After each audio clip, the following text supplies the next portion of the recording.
On va arriver, là, en 2025, le 9 décembre 2025, aux 120 ans de la séparation de l'Église et de l'État. Eh bien, moi, je propose que le 9 décembre 2025, nous préparions la séparation définitive de la FNSEA et de l'État et qu'on le fasse ensemble.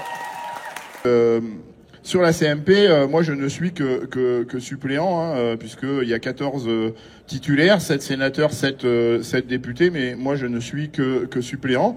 En revanche, même si on n'aura pas le pouvoir de voter, on aura la possibilité de nous exprimer, de défendre des amendements, qu'on a déposés avec Manon Meunier, avec Delphine Batho, qui a fait aussi un travail remarquable pour essayer de déboîter la loi du plomb.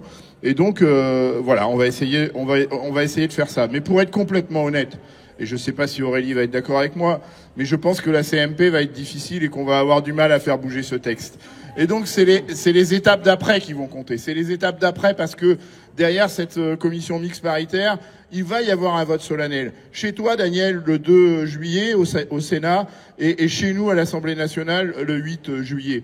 Et c'est plutôt à la lecture de ce texte qui va être terriblement régressif qu'il va falloir essayer de convaincre nos collègues dans les deux chambres de ne pas valider ce texte par le vote solennel.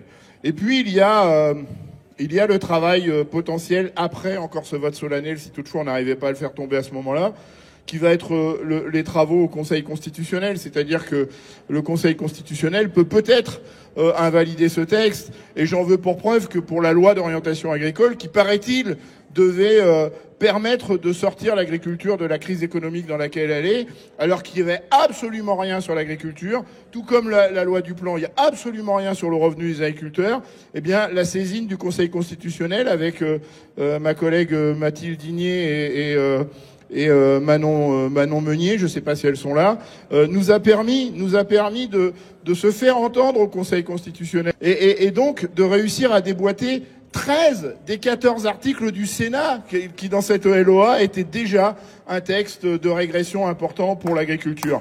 Et donc ce travail-là, on va le mener de manière à ce que ces articles qui sont revenus par la loi du plomb soient à nouveau déboîtés par le Conseil constitutionnel. Et donc voilà, c'est ça le travail qu'on essaie de faire. Après, sur le contenu de la loi du plomb, j'imagine que beaucoup en ont parlé, mais je ne peux pas ne pas vous parler de la déclinaison locale sur ma circonscription de la loi du plomb. Moi, je suis sur une circonscription où on a une surincidence de cancer pédiatrique.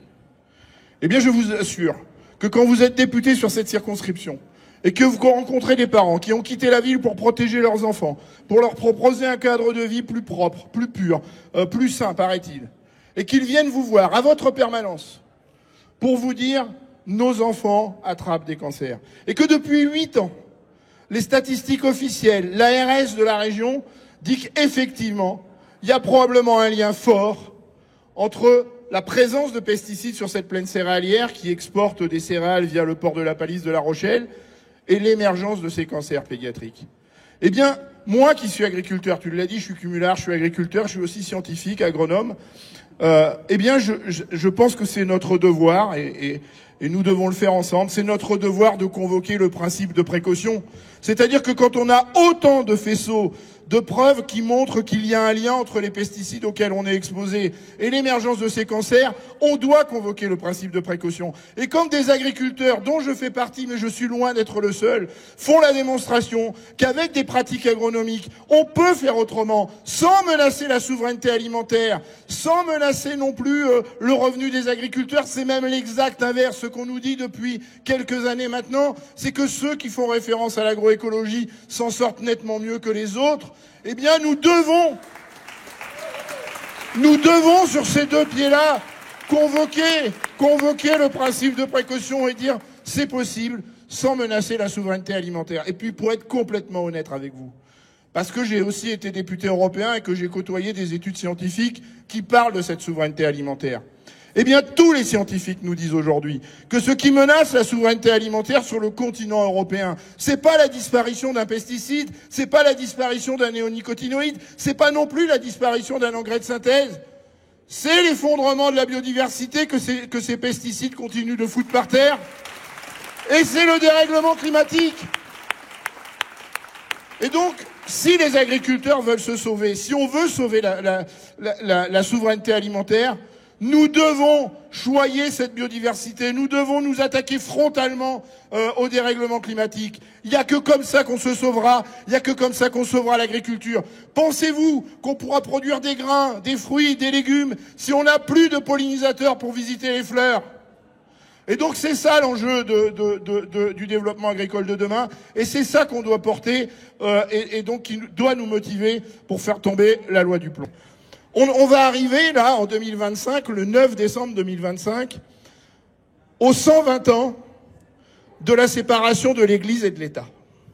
Eh bien moi je propose que le 9 décembre 2025, nous préparions la séparation définitive de la FNSEA et de l'État, et qu'on le fasse ensemble.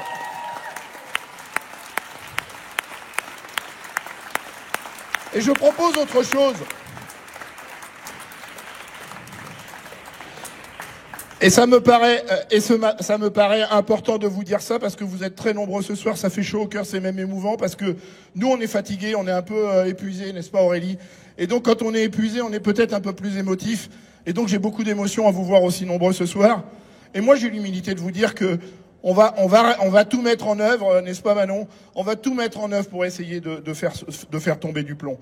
Mais j'ai besoin, et je le dis en toute humilité, nous avons besoin de ces citoyens mobilisés. Parce que l'agriculture, j'en ai parlé, c'est notre alimentation, c'est notre santé, c'est notre climat, c'est la biodiversité, c'est aussi la protection des ressources vitales que sont l'eau qu'on boit, l'air qu'on respire à chaque instant. C'est tous ces sujets-là. On doit replacer ce sujet de l'agriculture dans un véritable débat de société, et ça confirme l'idée qu'il faut séparer l'État de la FNSEA.